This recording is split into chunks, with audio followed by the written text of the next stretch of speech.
So I watched the new Hocus Pocus movie.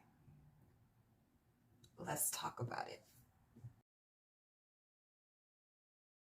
Hi, with another video for this October thing that I'm going to do throughout the entirety of the month. I'm going to be watching movies and then doing reviews for some of them, doing giant reviews, doing rankings, and my first one is Hocus Pocus. I watched the first one yesterday, and then today I watched the sequel, and oh my gosh, we have to talk about it.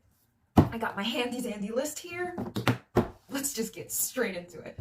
I will start off by saying first that the actors, fantastic. I will say the actors were good. They were good. The original Sanderson sisters, they were amazing. Their chemistry, again, just it was almost as if the sequel was like a year after the first production, so they still had that chemistry instead of 30 years later. And I will say that in the beginning, with the girls who played the younger Sanderson sisters, they were amazing too. I will say that their accents were not consistent in their acting, but they were really, really good at showing the original mannerisms and behavior from the first movie, so that you like, they are really the sisters. They look like and they acted like the sisters at a younger point, so they were really, really good at acting. The accents did trip me up a little bit, but that's just me being picky. They were amazing. They were a good trio with a lot of chemistry. The original were a trio with good chemistry. Now let's talk about the second trio of the movie, which did not have great chemistry at all. I will say again, there is no actor in this movie that was not acting. I'm not going to be out here talking about how these kids can act. That's disingenuous and it's quite stupid. They can act. They got talent separately, not together. There's no chemistry. And I'd also love to acknowledge that the plot doesn't give them the ability to have chemistry, because we could have gone into how their friendship came to be. Instead we got little slivers, little pieces. We didn't get to make it up for ourselves. And I can't even acknowledge that the trio from the first movie had that opportunity. We saw exactly what brought Max and Allison together. We saw exactly what made them tick. We saw exactly what motivated them to come together as a trio, what motivated them outside of the trio. We saw that chemistry between Danny and Max, and Danny and Allison. Even there was chemistry between all of them for different reasons, and we got to see all of it in the film. We did not see barely a chunk of cake of their chemistry in this movie. The actresses, again, amazing, but the characters' names are Becca, Cassie, and Izzy. We got one moment in the entire movie where we got to see what their chemistry really was. And we got to see what really brought them apart from each other, but it was only detailed in like 30 seconds. And it was literally almost freaking forgettable, to the point where it literally got on my nerves. I'm like, these are the true protagonists. It's like the Sandersons were made the protagonists again when they shouldn't have been, because they should have been supporting what the main trio, which was these teenage girls, were going through. And it was annoying. I felt like old girl's boyfriend was just completely unnecessary, because he was supposed to have a purpose, but then after a specific point in the movie, it was just kind of like, why are you still here? The same thing for the girl's dad too, the Trask. After a minute, I was like, why is he still here? It seems like he was there for comedic relief, but I'm gonna get into the comedic relief in a second. What was next, child? Because this movie, it low-key pissed me off. I'm not even gonna lie. There was a prologue in the beginning that was basically detailing what happened in the Salem witch trials during the Salem witch trials with the Sanderson sisters. And I just want to say, there's one tweet that is going out that is basically saying, so are we going to talk about how Hocus Pocus basically makes it seem like the Salem witch trials was valid? I'm like, low-key it does. Low-key it does. But as much as I get it, this is Disney. And I get it. And I don't think that they should have used names that were documented as actual people during the Salem witch trials, like John Prickett. I heard that name in the movie and I was like, that sounds familiar. Like I learned that in a history book or something like that. I googled that thing. Salem witch trials was the first thing to come up. This a legitimate name. Y'all couldn't fake something. Like I get that y'all trying to be realistic, but come on now, y'all not helping your case. You're not helping your case. So I just acknowledge that for a quick moment. I just want to say that prologue was way too long. Way too long. There was the addition of the mother witch that came and gave them the book. What happened to old girl? What happened to her? Just like the boyfriend and her dad, Cassie's boyfriend and dad. I'm like, is that it? Like, are we gonna get anything else? Any detail? Any more depth? And then also, it really, really got on my nerves because it seems like the entire plot of or the entire motives of the Sanderson sisters, this movie, were completely, like, disconnected from what they were doing. It was like, at first, it was, oh, the Sanderson sisters are back because, like, oh, they're looking for kids for youth, but then, oh no, now they just want revenge on, but they're gonna use the descendant of the man that did them dirty back in the day to do it. But then, oh no, they can't get to him for some reason because they literally had a reason to get him at some point. But let's go after his daughter. But then it was just, now let's kill these girls. Like, what are y'all motives? Why didn't y'all stick to that? Whereas in the first movie, the motives were literally just, let me kill some kids for some youth. It's a nice, simple motive. It works pretty well. But yeah, they didn't do that. And the prologue would have been a good place to, like, because usually when you see prologues, the prologues give context to what happened, not just in what's going to support the rest of this movie, the sequel. It should give some sort of context to the first movie, but it only gave context to the second.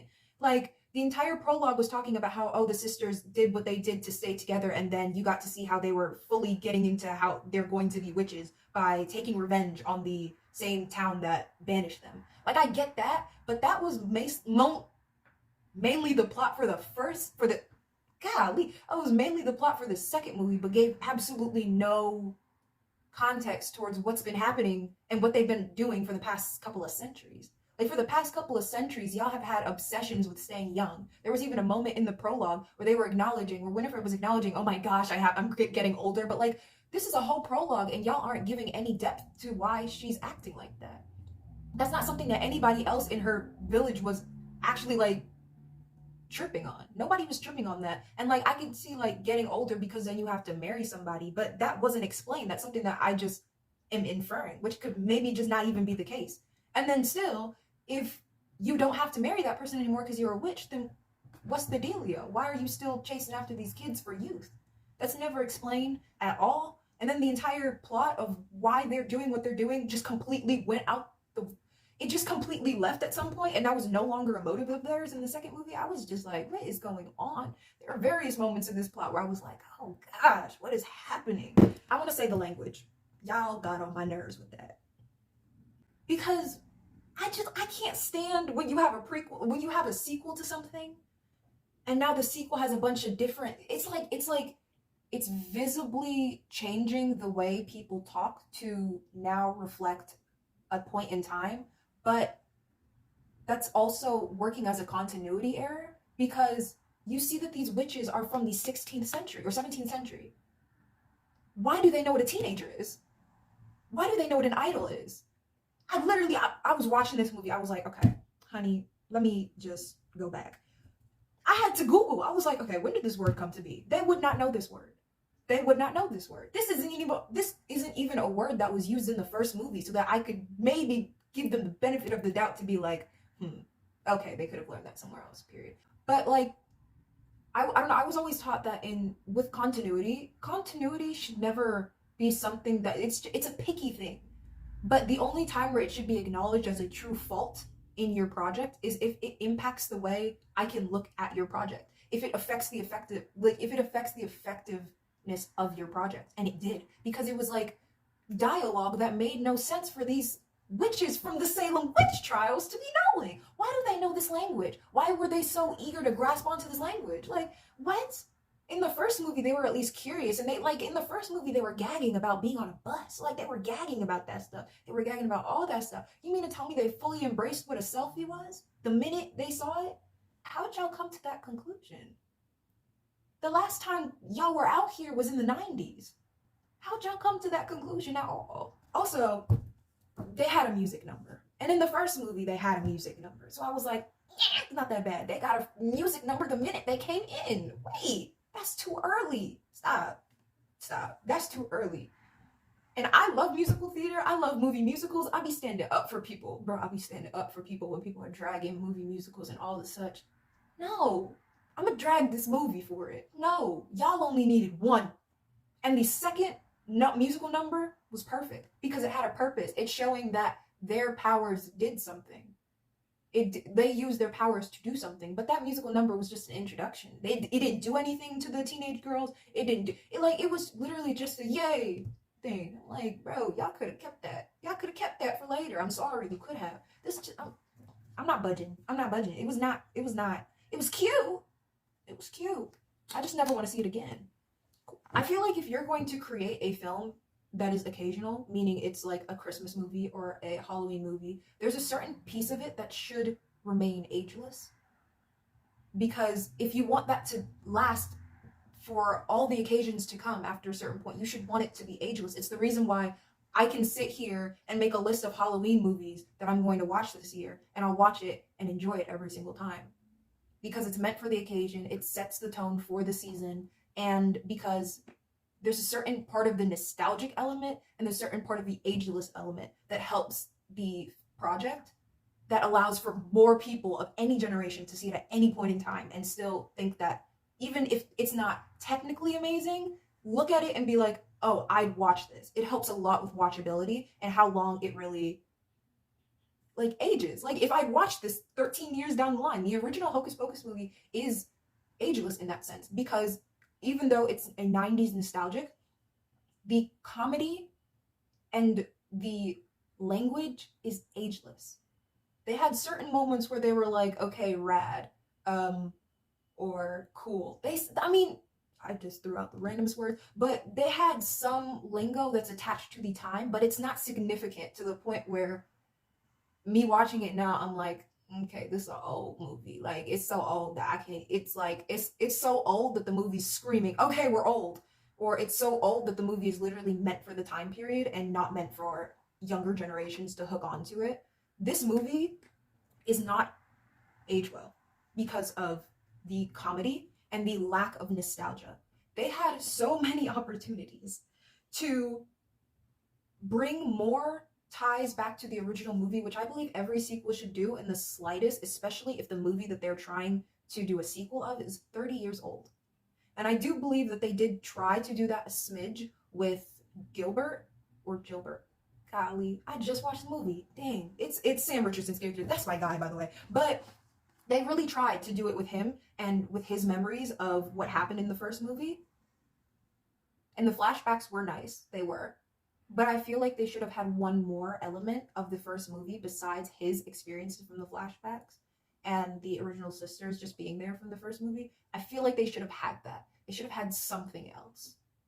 I don't know. Maybe an original person from the cast and not Billy Butcherson. I don't know. Something else was necessary. Usually in this case, they have somebody from the original cast who has something to say and was usually a part of the plot. And while I get that that may not have been possible, I don't know, something. And then on the comedic part, I don't know what is it with, like, I don't know if this is just Disney or this is just the TV shows of nowadays. What is with y'all's comedy? I don't know what's wrong with y'all's comedy. I don't get it. It's like all of it is wrapped around the age that we live in. And there's something about it that's so freaking corny and so cheesy. And it don't be helping y'all. It's not like I'm not even joking. There were parts of this movie that I could almost swear down were meant to be funny, and I watched this movie the entire time with a straight face. I was literally watching this movie like the whole time. I swear, I think I went on Twitter and I was literally like, guys, I'm watching this movie, and I just put that, bro. I can't. Like, I'll post it. I'll put it like right here. If I said that. Because I low-key blacked out while watching that movie. It was like right after a joke too. I was like, what is going on? It was just not. And those jokes are not ageless at all. Not at all. Not at all. They were just so tied and just, oh, selfie humor. Oh wow. I don't even know. It was just so I don't know what else I could say about this movie. I'm being very honest. I'm like, child, I really can't. In terms of holding up to the first movie, nah, I don't think it did. I think the actors have potential. Y'all got potential. I swear down. I don't lie about that. Oh yeah, the plot twist got on my nerves. I'm sorry, it really did. Because I just, what you mean blank has blank? I'm trying not to give spoilers. What do you mean blank has blank? And blank used blank in order to defeat the Sanderson sisters. Are you kidding me? Really? Blanks.